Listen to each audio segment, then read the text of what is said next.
मृत्यु सत्य है।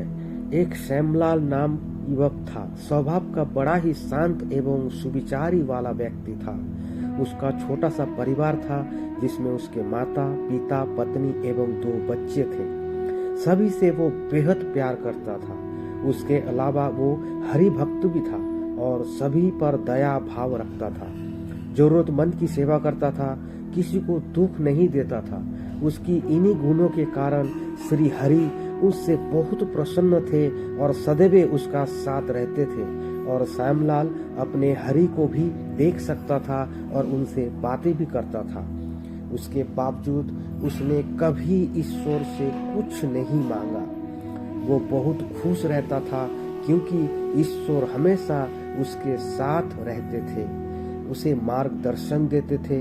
श्यामलाल भी हरि को अपने मित्र की तरह ही पुकारता था और उनसे अपने विचारों को बांटता था। एक दिन श्यामलाल के पिता तबीयत अचानक खराब हो गई। उन्हें अस्पताल में भर्ती किया गया। सभी डॉक्टरों से हाथ जोड़े अपने पिता को बचाने की मिन्नत की, लेकिन सभी ने उनसे कहा कि वो ज्यादा उम्मीद ना रखें और सभी ने उसे भगवान पर भरोसा रखने को कहा। तभी श्यामलाल को हरि का ख्याल आया और उसने अपने हरि को पुकारा। हरि हरि दौड़े चले आए। श्यामलाल ने कहा, मित्र तुम तो भगवान हो, मेरे पिता को बचा लो। हरि ने कहा, मित्र ये मेरे हाथों में नहीं है। अगर मृत्यु का समय होगा तो होना तय है। इस पर श्यामलाल नाराज हो गया और हरि से लड़ने लगा। गुस्से में उन्हें कोसने लगा। भगवान ने भी उसे बहुत समझाया पर उसने एक ना सुनी। तब भगवान हरि ने उससे कहा, मित्र मैं तुम्हारी मदद कर सकता हूँ, लेकिन इसके लिए तुम्हें एक कार्य करना होगा। श्यामलाल ने तुरंत पूछा, कैसे कार्य? हरि ने कहा, तुम्हें किसी एक घर में मुट्ठी भर ज्वार लानी होगी और ध्यान रखना होगा कि उस परिवार में कभी किसी की मृत्यु ना हुई हो। श्यामलाल झट से हाँ बोलकर तलाश में निकल गया। उसने कई दरवाजे खटखटाए। हर घर में ज्वार तो होती, लेकिन ऐसा कोई नहीं होता जिसके परिवार में किसी की मृत्यु ना हुई हो। किसी का पिता, किसी का दादा, किसी की भाई, माँ, काकी या बहन।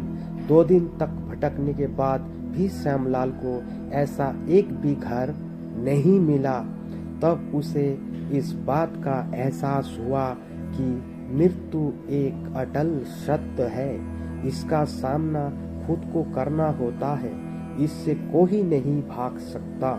और वो अपने व्यवहार के लिए हरि से क्षमा मांगता है और निर्णय लेता है जब तक उसके पिता जीवित है उनकी सेवा करेगा।